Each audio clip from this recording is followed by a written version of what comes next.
E aí, nação tricolor, fala família Tricolaço FC, sejam muito bem-vindos aqui a mais um vídeo do canal Felipe Sandri na área.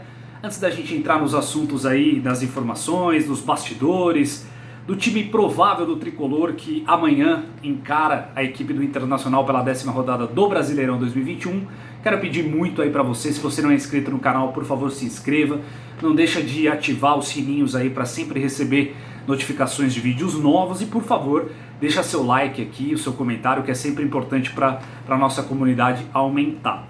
Galera, vamos às informações. Hoje o São Paulo se preparou aí, né? Já fez praticamente o penúltimo treino antes de encarar a equipe do Internacional. Um jogo de extrema importância para o São Paulo Futebol Clube, dado que são 9 jogos até o momento. O São Paulo não venceu ainda na competição nacional. Estamos encalacrados ali na zona de rebaixamento, uma situação perigosíssima para o São Paulo. Como eu disse no vídeo anterior, uma coisa é um Fusca atolar, outra coisa é um caminhão bitoneira atolar.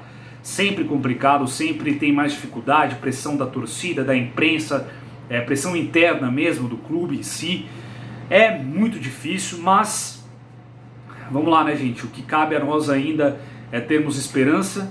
Confesso para vocês que nesses últimos dias eu fiquei bastante desconsolado, digamos assim, porque vendo o tipo de jogador, né, que nós temos, claro, não generalizando, mas em sua, talvez, maioria, jogadores vagabundos, safados, pilantras, que utilizam do São Paulo e não fazem nada para, de certa maneira, respeitar essas cores como deveria. Eu realmente estava bem descrente, mas vamos lá, vamos confiar, é o que nos cabe e é isso que eu vou fazer, né? Eu sou um torcedor, um apaixonado como vocês. Enquanto tiver bambu tem flecha, né? Como diria o outro. Então vamos ver o que vai dar. Eu confesso para vocês que eu ainda não sei direito se eu quero ver esse jogo amanhã. Mas vamos lá, vamos trazer as informações, vamos debater, vamos conversar e vamos ver o que acontece. Hernan Crespo volta, né? Estava afastado aí com Covid-19, retorna ao comando técnico do São Paulo, graças a Deus. Aquele Juan Branda desgraçado não vai estar mais na beira do gramado fazendo as pataquadas que ele fez ali, principalmente contra o RB Bragantino. E a novidade é Arboleda, né? Arboleda, com a eliminação da seleção do Equador na Copa América, já retornou, já treinou com seus companheiros, já está de volta, já está confirmado. Graças a Deus o Arboleda, até nem quero falar dessa questão de lesão, graças a Deus o Arboleda está em dia, tá zero bala e vai enfrentar a equipe do Internacional. Infelizmente Miranda é uma daquelas coisas que só acontece no São Paulo Futebol Clube. Tudo bem, a maratona de jogos, o São Paulo encarou o Campeonato Paulista como Copa do Mundo, a cada 2 jogos a equipe titular que jogava, tá bom, entendo tudo isso, mas gente, caramba, já era pra essa musculatura desses caras estar em condição, sabe? A gente já foi campeão faz mais de mês e meio já, e esses caras estão aí ainda acusando, a musculatura desses caras ainda tá aí definhando. É inacreditável. O Miranda tinha voltado depois de uma lesão muscular e agora sentiu a panturrilha, uma mialgia na panturrilha, vai ficar afastado, já nem viajou com a delegação para Porto Alegre. É inacreditável, coisas que só acontecem no São Paulo Futebol Clube. Eu não vejo isso em nenhum clube do Brasil, só vejo isso no São Paulo. Alguma coisa precisa ser feita, né? A gente fala tanto, né, do São Paulo ter um time competitivo e tal, não adianta nada contratar Caleri, contratar Deus, sei lá, contratar quem quer que seja e ter essa estrutura física que a gente tem, esse departamento de fisioterapia, esse departamento médico com essa múmia, né, que é o Dr. Sanches. Há 40 anos esse cara tá lá. Então, enfim, eu acho que precisa ser modificado alguma coisa no São Paulo nesse sentido, porque é só no São Paulo que acontece esse tipo de coisa. Mas enfim, falando em si do time, provavelmente o time do São Paulo titular vai ser Thiago Volpi no gol, aí o Miranda retornando, Bruno Alves vai provavelmente ficar centralizado na sobra no lugar do Miranda, e Léo pelo lado esquerdo da zaga.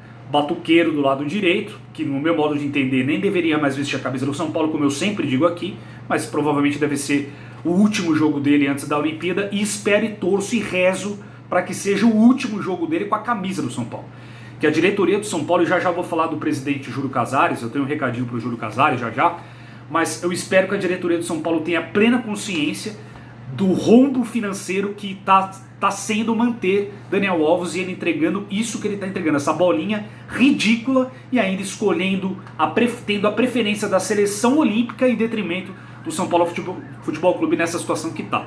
Mas é o São Paulo desses tempos atuais, né, gente? Então, Batuqueiro pelo lado direito, Reinaldo na ala esquerda, Luan, graças a Deus, pelo menos o Luan aí tá em dia, né? Tomara que permaneça assim. Lisieiro e Benítez, e na frente Rigoni e Éder. Esse deve ser o time do São Paulo para enfrentar a equipe do Inter. E aqui alguns dados para vocês, gente. Bom, a equipe do Inter é 14ª colocada, o Inter também não tá nada bem, tá? 14º colocado, trocou agora de treinador, Diego Aguirre, né, o novo técnico do Inter. São Paulo é 17º. O Inter tem 10 pontos na competição, são 10 gols feitos e 14 sofridos. O Inter também sofrendo bastante gols aí no começo desse Campeonato Brasileiro. E são 7 jogos sem vencer no Beira-Rio. Ou seja, também vai entrar pressionado a equipe do Inter. Claro que não uma pressão gigantesca como está o São Paulo, que ainda não venceu na competição, repito.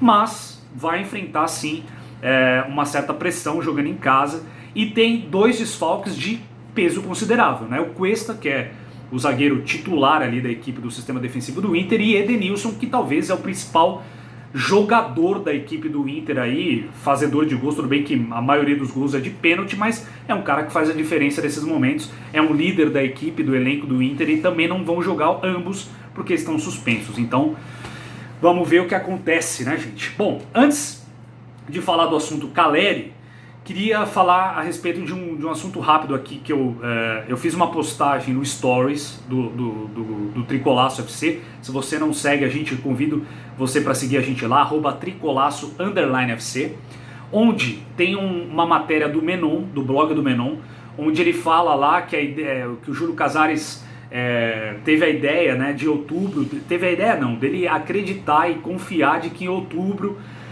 possivelmente os estádios aqui de São Paulo já poderão ter público, né? Não na sua totalidade, mas pelo menos uma parcela desse público, por conta do avanço da vacinação e tal. E aí parece que ele mesmo, Júlio Casares, já conversou com o governador João Dória a respeito disso, para tentar costurar isso, para ver como que isso vai se dar. E o Júlio Casares fez a repostagem dessa matéria. E aí na legenda ele escreve alguma coisa nesse sentido e fala: então aproveito você para convidar você a se tornar sócio torcedor e nanana. E aí eu printei isso, peguei isso, coloquei no Stories, marquei, né, o nome do Júlio Casares e escrevi o que eu acredito.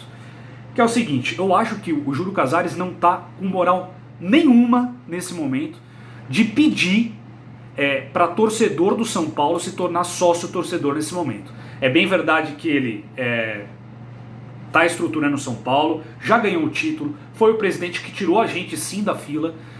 Eu gosto do Júlio Casares, confio no trabalho dele, mas aí eu acho que a gente tem que saber separar algumas questões. Eu acho que ele está sendo extremamente incoerente com as ações que ele está tomando no dia a dia do clube. Se ele quer muito que o São Paulino se torne sócio torcedor, ele tem que valorizar o time do São Paulo em si, né? Como? Por exemplo, não autorizando o Batuqueiro a ir para uma seleção olímpica disputar uma Olimpíada com um time de sub-20. Tanto que está sendo aí disseminado o novo apelido do Batuqueiro, que é o vovô olímpico, né? Então, pois já começa por aí. Entendo o lado do São Paulo. São Paulo deve 10 milhões, 12 milhões de reais para o Daniel Alves. Entendo tudo isso, mas tem que saber separar. Não é porque deve tudo isso que tem que abrir as pernas para o Daniel Alves fazer o que ele bem entender, né? Já começa por aí.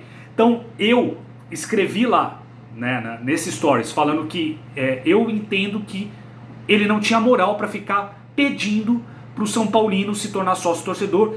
Sócio torcedor esse que é um programa que beneficiaria justamente o torcedor. Ou seja, o que mais beneficia o torcedor do São Paulo do que ver o seu time titular, o seu time fortalecido, o seu time disputando, o seu time levando a sério as competições, o seu time se entregando nos jogos, né?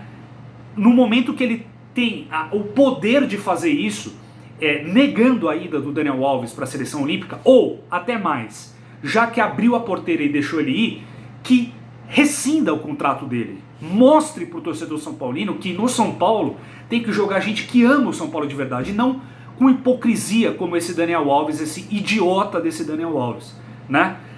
Então eu escrevi isso. Aí ele veio responder no Stories. Pois é, o presidente Júlio Casares veio responder com educação, mas ele disse que respeitava a minha visão, mas é que eu não sabia o contexto por trás das coisas.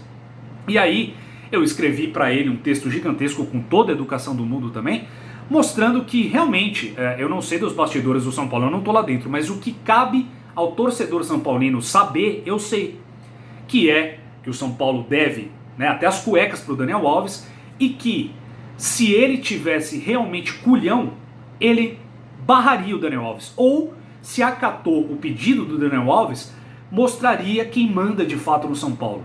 Mostraria o tamanho do São Paulo, mostraria que o São Paulo precisa ser sempre a prioridade de qualquer jogador que veste essa camisa aqui, e não é o caso do Daniel Alves. Então deveria sim rescindir, e ele não tem moral para pedir num momento de pandemia, onde o brasileiro no geral tá com crise financeira, tá com dificuldades enormes de botar comida em casa. Ele não deveria ficar pedindo pro São Paulino se tornar sócio torcedor, fazendo o que ele está fazendo, tomando as atitudes que ele está tomando nos bastidores do São Paulo.